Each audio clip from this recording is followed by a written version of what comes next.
Hai sahabat 10 Amazing. Ketemu lagi nih di program acara yang paling kalian tunggu-tunggu.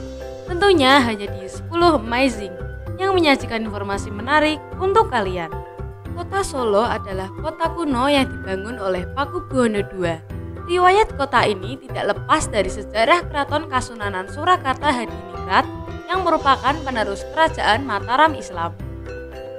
Surakarta dikenal sebagai salah satu pusat dan inti dari kebudayaan Jawa kuno karena secara tradisional merupakan salah satu pusat politik dan pengembangan tradisi Jawa.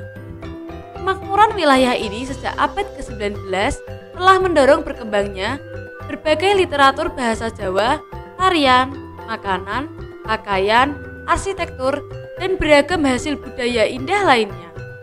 Kota Solo terkenal sebagai kota yang harmonis dan menghargai satu sama lain. Yuk mengenal 10 keunikan kota Solo. Langsung saja simak informasinya. Check it out.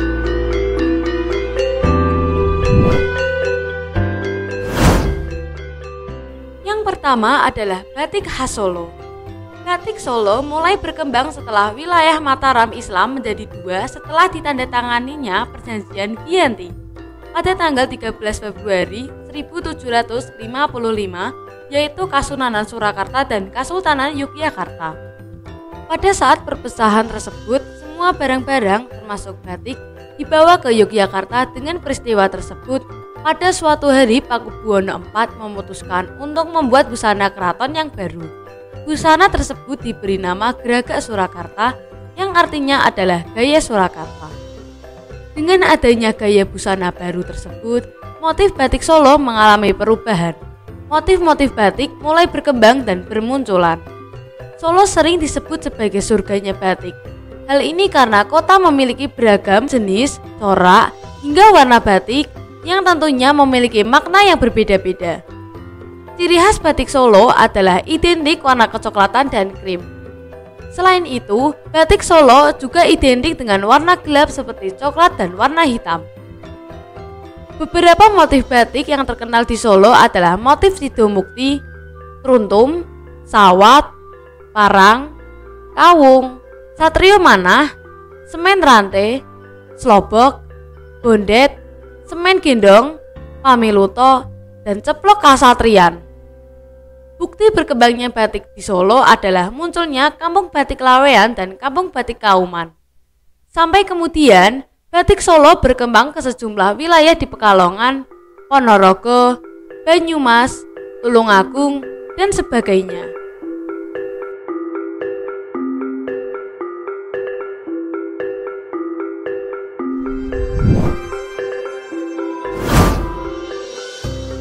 Kedua adalah Keraton Kasunanan Surakarta. Keraton Surakarta adalah istana resmi Kasunanan Surakarta Hadiningrat yang terletak di kota Surakarta. Keraton ini didirikan oleh Sri Susuhan Pakubuwono II sekitar tahun 1743 sampai 1744 sebagai pengganti Keraton Kartosuro yang porak-poranda akibat geger pecinan pada tahun 1743. Arsitektur dan tata letak bangunan Keraton Surakarta mempunyai kemiripan dengan Keraton Yogyakarta Hadiningrat yang dibangun sesudahnya dan merupakan istana dari Kasultanan Yogyakarta. Total luas wilayah keseluruhan Keraton Surakarta mencapai 157 hektar, yakni meliputi seluruh area di dalam Benteng Baluwarti, Alun-alun Lor, Alun-alun Kidul, Gapura Gladak, dan Kompleks Masjid Agung Surakarta. Sementara luas kawasan inti keraton mencapai 15 hektar. Setelah Kesunanan Surakarta secara resmi menjadi bagian Republik Indonesia pada tahun 1945, kompleks bangunan keraton ini masih berfungsi sebagai tempat tinggal Sri Susuhan dan rumah tangga istananya, yang masih menjalankan tradisi kesunanan hingga sekarang. Keraton Surakarta kini juga merupakan salah satu objek wisata utama di kota Surakarta. Sebagian komplek keraton terbuka untuk masyarakat umum dan di dalamnya terdapat pula museum yang menyimpan berbagai koleksi milik Kesunanan seperti benda-benda pemberian atau hadiah dari raja-raja Eropa, replika pusaka keraton, dan gamelan. Dari segi bangunannya, Keraton Surakarta merupakan salah satu contoh arsitektur istana Jawa yang terbaik. Memiliki balairung mewah dan lapangan serta pavilium yang luas. Untuk alamatnya sendiri, Keraton Kasunanan Surakarta berada di Jalan Kamandungan, Baluwarti, Kecamatan Pasar Kliwon, Kota Surakarta, Jawa Tengah.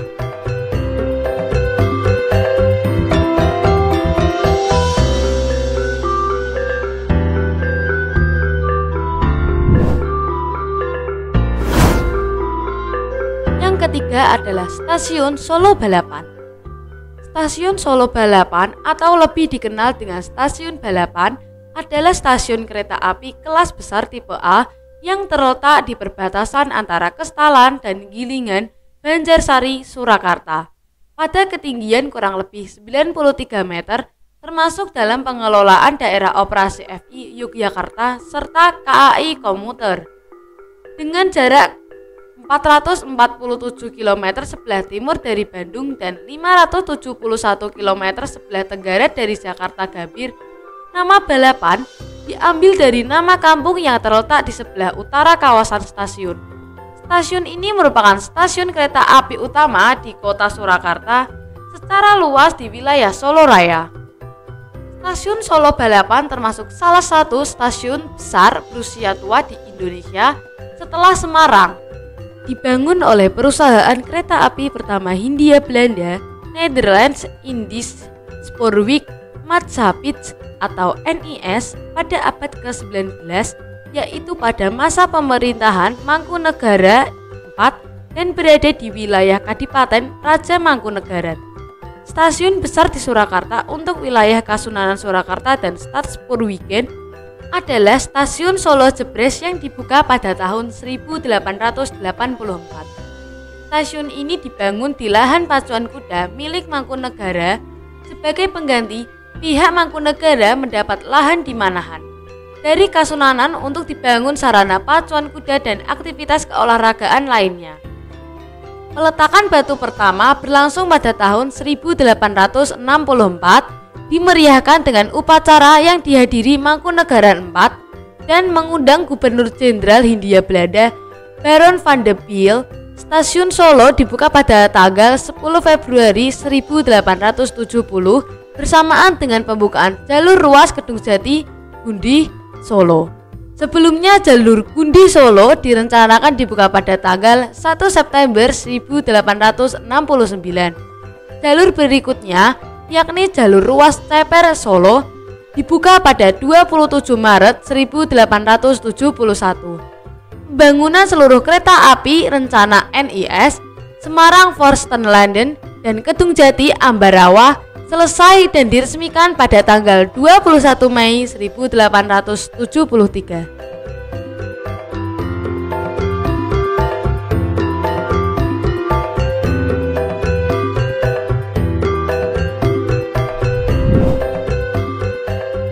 Yang keempat adalah Stadion Manahan Solo.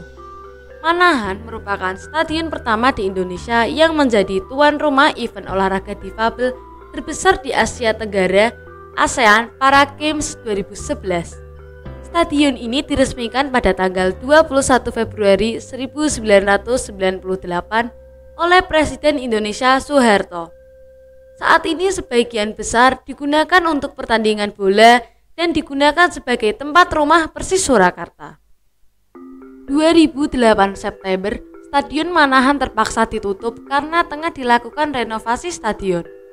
Proyek renovasi drainase lapangan yang menelan biaya sekitar 1,6 miliar rupiah adalah untuk menghilangkan image negatif dari Stadion Manahan sebagai stadion pelanggan banjir. Semua permukaan lapangan mengalami perombakan dan perbaikan rumput hijau yang menutup permukaan lapangan.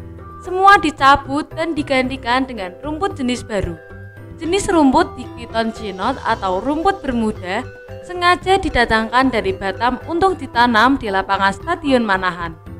Sedangkan konstruksi drainase lapangan Manahan yang terdiri dari pipa-pipa dan kain filter pasir terpaksa didatangkan dari negara tetangga, Malaysia. Stadion Manahan Solo diresmikan Presiden Republik Indonesia Joko Widodo pada pertengahan Februari 2020 setelah menjalani proses renovasi besar-besaran. Total anggaran untuk renovasi mencapai 301 miliar. Kala itu, renovasi dan revitalisasi Stadion Manahan dilakukan dalam rangka persiapan Piala Dunia U21 yang seharusnya berlangsung di Indonesia pada 2021. Kota Solo menjadi tuan rumah Pekan Olahraga dan Seni Antar Pondok Pesantren atau Pospenas tingkat nasional 2022 yang berlangsung 23–27 November 2022. Stadion Manahan menjadi lokasi upacara pembukaan dan penutupan Pospenas pada tahun 2023. Stadion Manahan menjadi lokasi seluruh pertandingan grup B Piala Dunia U17. Stadion Manahan Kota Solo memiliki fasilitas yang lengkap, yakni area parkir yang mampu menampung 2.300 motor dan 300 mobil, lapangan untuk tenis, bisbol, sirkuit motor, sirkuit sepeda, ruang biliar, taman lengkap dengan sarana fitness dan jogging yang bisa digunakan secara gratis.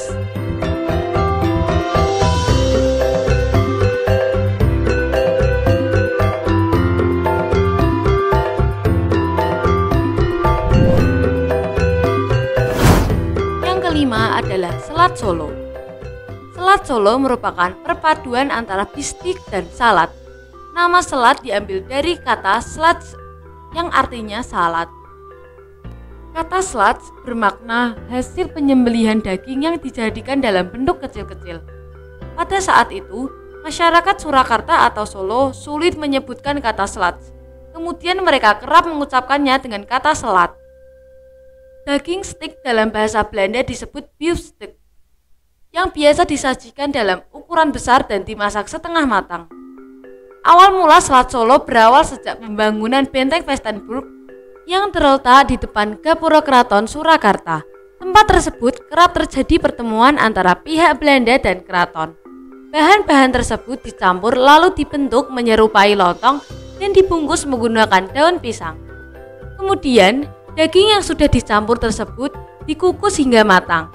Daging yang sudah matang didinginkan, kemudian daging diiris tebal dan digoreng menggunakan sedikit margarin.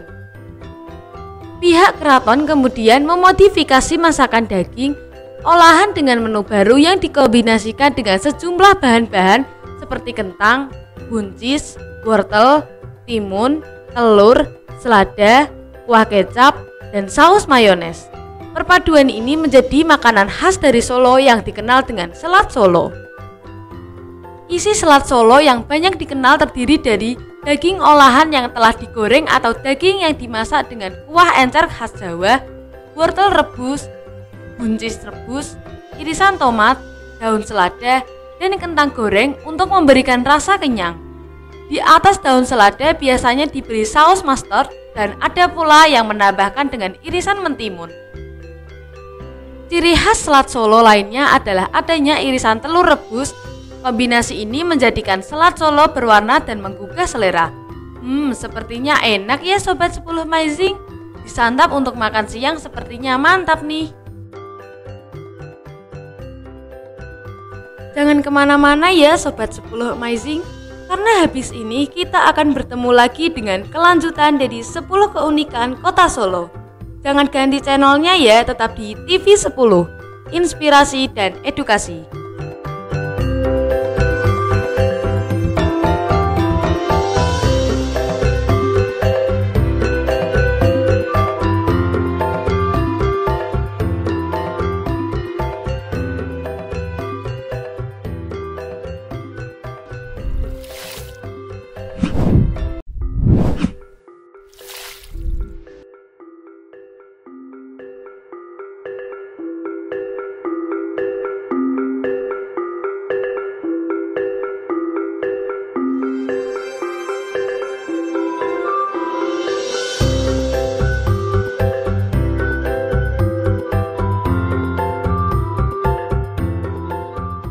Halo Sobat 10 Amazing, kembali lagi nih di program acara 10 Amazing. Tanpa basa-basi, kita lanjutkan saja dengan 5 keunikan Kota Solo. Langsung saja kita simak videonya. Check it out.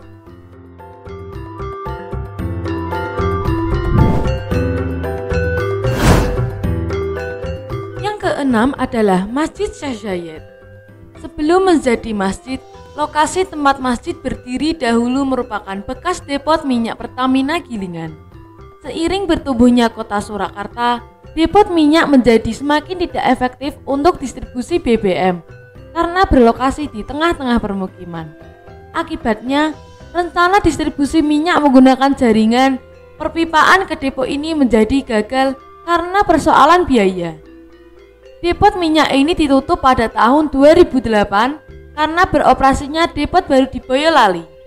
Pada tahun 2012, Pertamina merencanakan membangun hotel dan gedung pameran serta kawasan wisata kuliner di atas lahan depot minyak tersebut. Tetapi akhirnya gagal terencana. Sebagian kecil dari lahan eks-depot minyak tersebut akhirnya dijadikan stasiun pengisian bahan bakar. Bangunan Masjid Syekh Zayed Solo ini mirip dengan Syekh Zayed Grand Mosque yang terletak di kawasan Abu Dhabi, Uni Emirat Arab. Maka dari itu, keberadaan Syekh Zayed Solo ini bisa menjadi tanda persahabatan antara Uni Emirat Arab dan Indonesia. Pada Masjid Syekh Zayed Solo ini terdapat 82 kubah dengan hiasan batu alam serta memiliki satu kubah utama.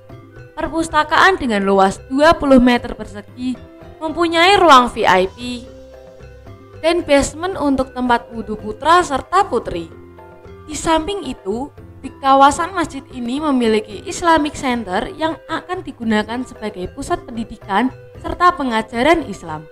Maka dari itu, di dalam Islamic Center tersebut akan didirikan madrasah, TPA, tafsir Al-Quran, hingga tempat pengembangan ekonomi syariah.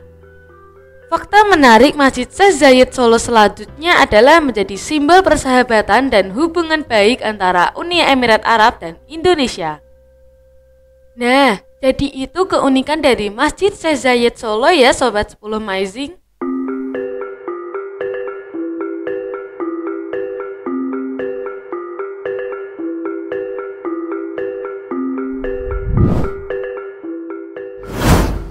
Yang ketujuh ada pabrik gula Colomadu. Museum The Colomadu berada di Jalan Adi Sucipto nomor 1, Malang Jiwan, Colomadu, Karanganyar, Jawa Tengah. Museum ini pada awalnya merupakan sebuah pabrik gula yang bernama Pabrik Gula Colomadu yang mulai didirikan pada hari Minggu tanggal 8 Desember 1861. Pabrik gula ini didirikan atas pertimbangan Mangkunegaran IV pada tahun 1853 sampai 1881 untuk kegiatan bisnis. Kawasan di sini punya potensi dalam hal perkebunan tebu yang dapat mendorong industri gula. Produk gula sangat dibutuhkan dalam pasar, dalam negeri maupun luar negeri. Gula juga merupakan sumber penghasilan selain pajak pada masa itu. Melihat peluang ini, Mangkunegaran IV memerintahkan seorang ahli berkebangsaan Jerman yang bernama Erkampf untuk mendirikan pabrik gula. Atas kerjasama ini, alat-alat yang berada di pabrik didatangkan langsung dari Eropa. Salah satu sumber pendanaan pembangunan pabrik gula ini didanai dari keuntungan perkebunan kopi milik Raja Mangkunegara. Penamaan Colomadu diberikan oleh Mangkunegaran IV yang memiliki arti gunung madu dengan harapan industri gula tetap bertahan dan menjadi sumber penghasilan kekayaan dalam bentuk gula yang menyerupai sebuah gunung. Setelah mulai diproduksi pada tahun 1862, hasilnya telah dipasarkan ke wilayah lokal seperti Banda Neira di Maluku dan ke luar negeri, yaitu di Singapura dan Belanda. Segala hal difungsikan sebagai peralatan multifungsi dan Colomadu sebagai ruang konser.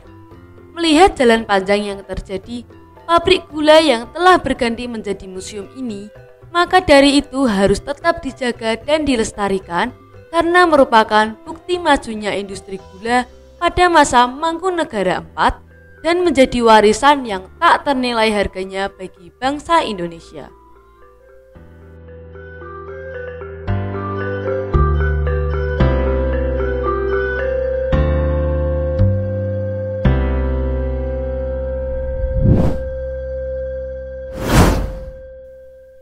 ke-8 adalah Istana Mangkunegaran. Istana Mangkunegaran adalah istana resmi Kadipaten Mangkunegaran dan tempat kediaman para adipati Mangkunegaran. Istana ini mulai dibangun pada tahun 1757 oleh Mangkunegaran pertama dengan mengikuti model keraton. Secara arsitektur, kompleks bangunannya memiliki bagian-bagian yang menyerupai keraton seperti memiliki pamedan, pendopo, ringitan, dalem, dan keputren. Seluruh kompleks dikelilingi oleh tembok, hanya bagian pamedan yang diberi pagar besi. Pura Mangkunegaran dibangun dengan menggunakan gaya arsitektur Jawa dan gaya arsitektur Empire, sebuah gaya arsitektur asal Prancis yang berkembang pada abad ke-18 hingga abad ke-19 dan diperkenalkan ke Hindia Belanda pada awal abad ke-19 dan berkembang abad ke-20. Nah, begitu ya asal-usul dari Istana Mangkunegaran.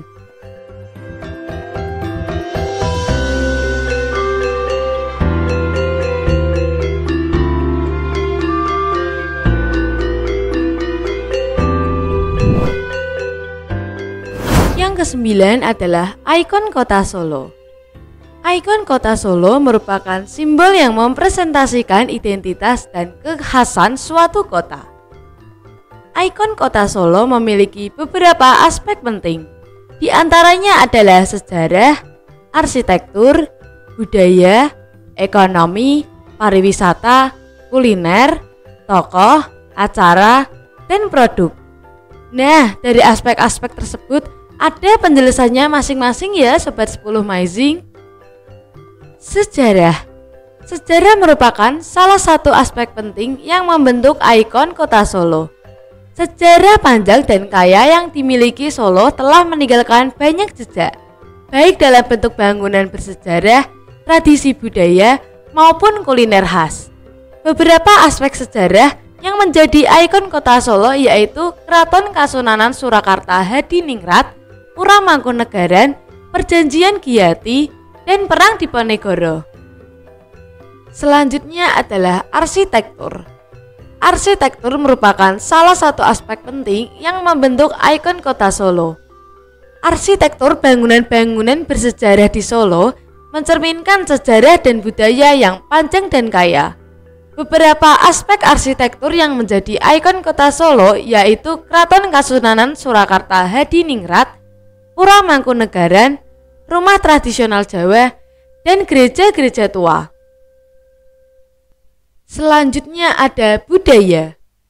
Budaya merupakan salah satu aspek penting yang membentuk ikon kota Solo. Budaya Solo memiliki kekayaan dan keunikan yang menjadi ciri khas dan daya tarik tersendiri bagi wisatawan. Selanjutnya ada ekonomi.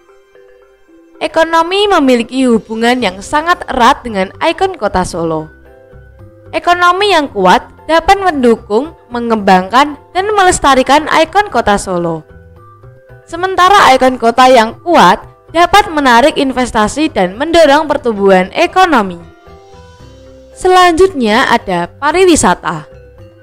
Pariwisata merupakan salah satu sektor penting yang terkait erat dengan ikon kota Solo. Pariwisata dapat memberikan dampak positif bagi ikon kota Solo.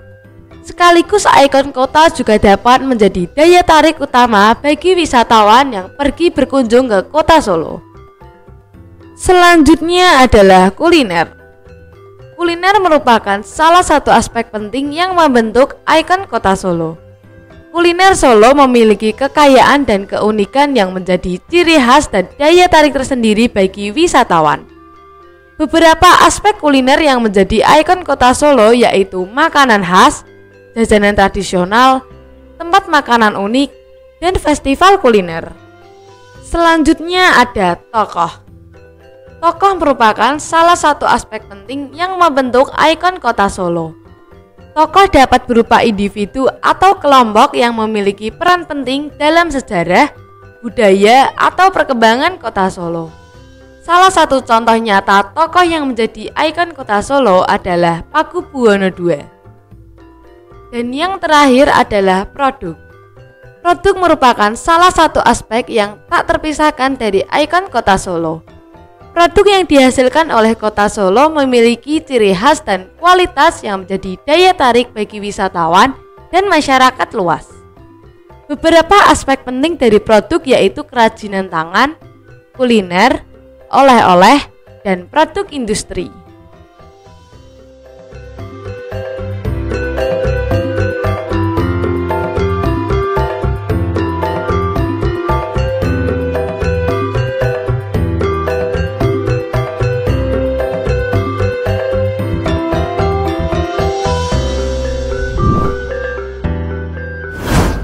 Dan yang terakhir ada kereta uap Jaladara. Kereta uap Jaladara atau dikenal sebagai Sepur Kluthuk Jaladara merupakan kereta wisata di Solo. Transportasi yang telah beroperasi sejak zaman penjajahan Belanda itu banyak diminati lantaran rute yang dilewatinya cukup unik.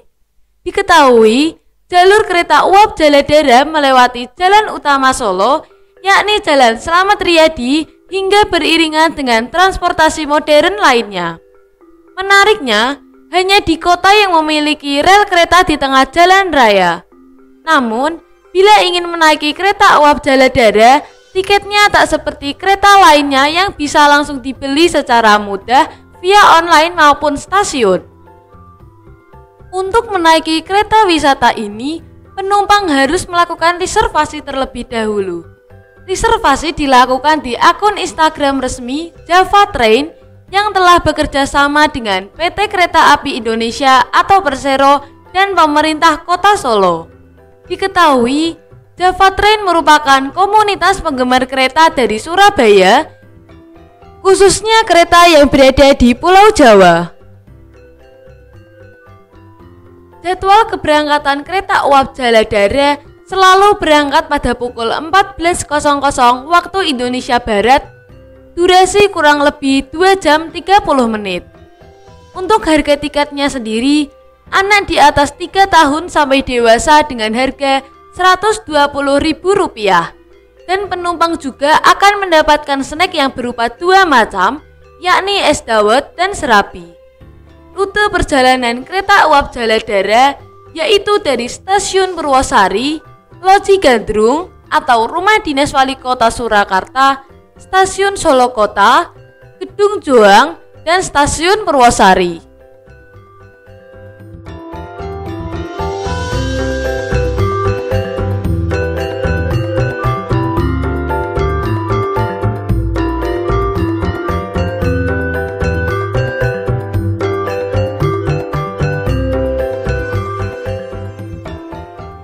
Itu tadi adalah 10 keunikan Kota Solo.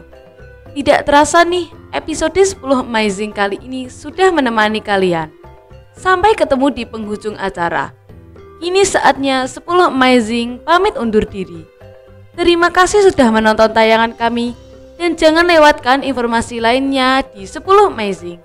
Tentunya di hari dan waktu yang sama, hanya di TV 10. Inspirasi dan edukasi. Bye-bye.